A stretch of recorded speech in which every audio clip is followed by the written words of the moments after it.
Pendant le Covid de 2019, vous voyez, j'étais au Cameroun, donc je suis arrivé en 2021 comme ça, mais c'était toujours la période de Covid. Vous voyez un peu.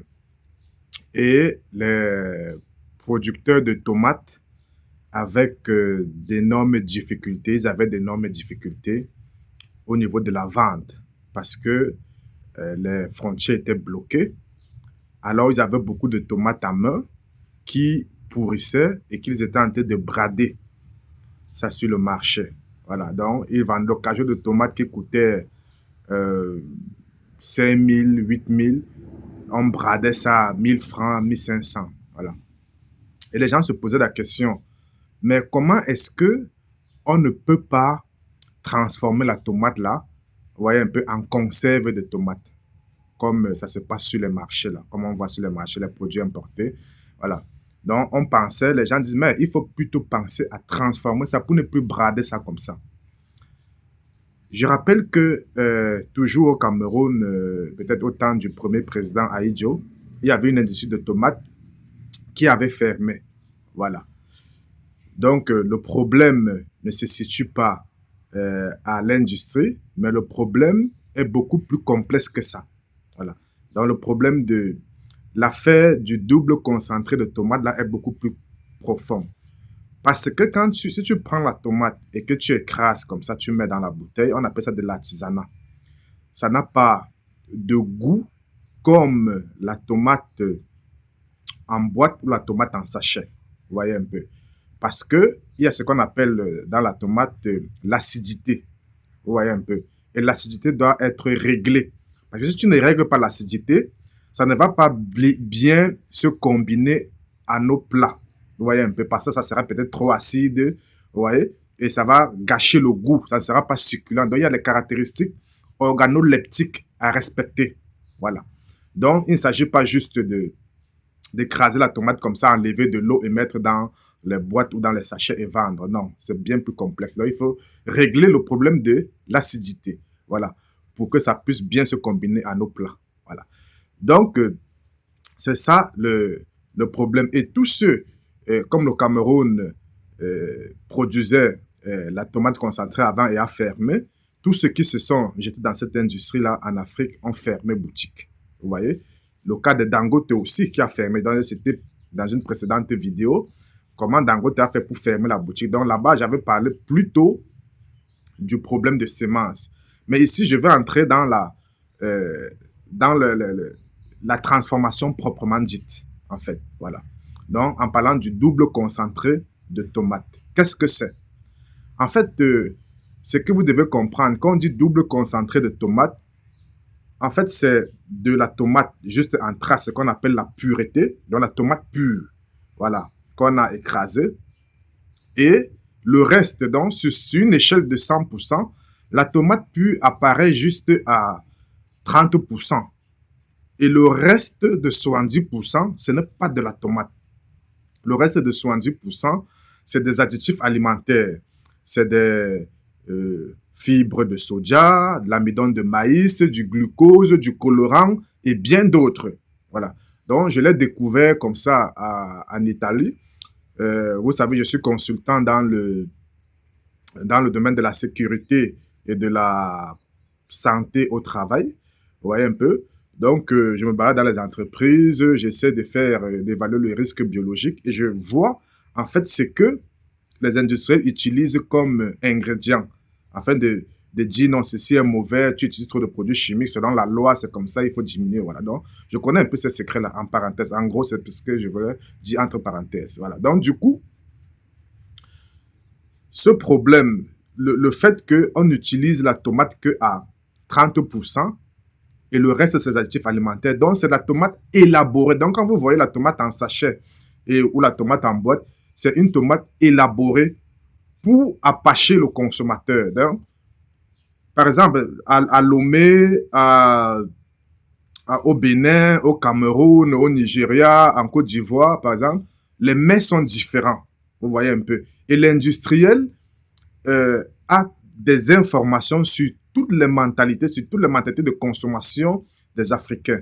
Vous voyez un peu, il essaye de produire les tomates en fonction de vos plats. Vous voyez un peu. Donc, il essaie de produire une tomate qui a une acidité qui s'abîme bien, voilà, qui est bien compatible au mets camerounais et qui est bien compatible au mets ivoirien, au mets béninois, au mets togolais. Donc, ça veut dire que on ne produit pas juste la tomate concentrée comme ça, un seul sachet qui a le même goût, on déverse sur le marché. Non.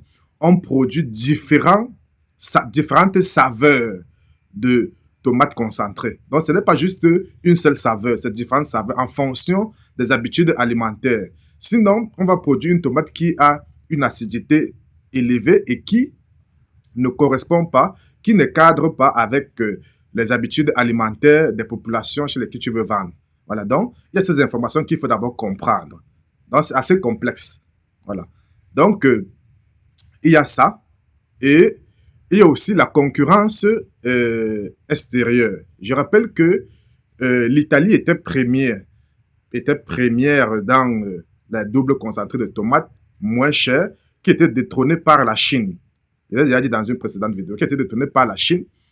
Pourquoi? Parce que la Chine a augmenté sa production et l'Italie importe la pureté de tomates de la Chine aussi pour compléter sa production. Voilà. Donc, elle importe la pureté de tomates et elle mélange maintenant cette tomate-là avec ce que j'ai cité plus haut, avec les additifs alimentaires, donc le glucose, les colorants, les fibres de soja, l'amidon de maïs, qui est moins cher sur le marché. Vous voyez un peu. Voilà. Donc, si toi, tu prends juste de la tomate et que tu écrases comme ça pour vendre, tu n'es pas compétitif parce que le goût ne sera pas ça. Celui qui vient avec la tomate élaborée là, artificielle là, va te battre sur le marché. Vous voyez un peu. Voilà, parce que il apache le palais des consommateurs. Donc, il va te battre. Donc, il faut d'abord comprendre ça. Donc, en Italie, ils ont développé des laboratoires donc, de recherche, même en Chine aussi, pour connaître les goûts de différentes régions dans le monde.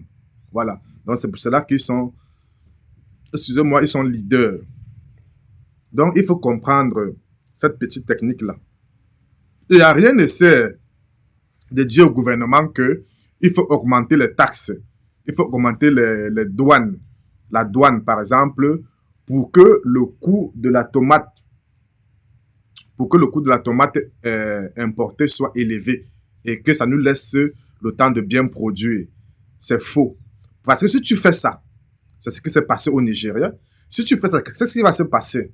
Ce qui va se passer, c'est que les Chinois ou les Italiens vont venir ouvrir une entreprise localement. Vous voyez un peu. Ils vont venir ouvrir l'entreprise localement et bénéficiant de la main-d'œuvre bon marché, moins cher des Africains.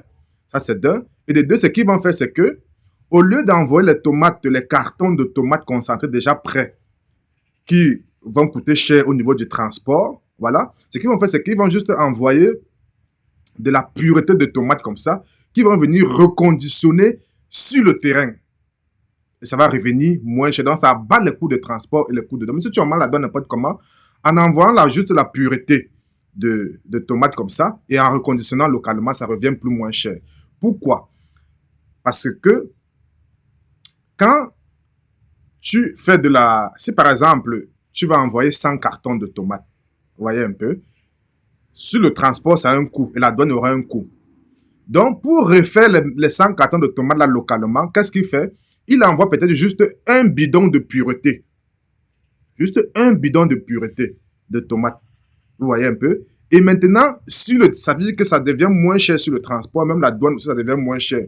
Maintenant, sur le terrain, il reconditionne ça en 100 cartons. Ah, parce qu'il a les additifs alimentaires avec lesquels il mélange. Vous voyez un peu? Et c'est ça qui fait en sorte qu'il devient compétitif. Il devient concurrentiel et il vous bat sur le marché.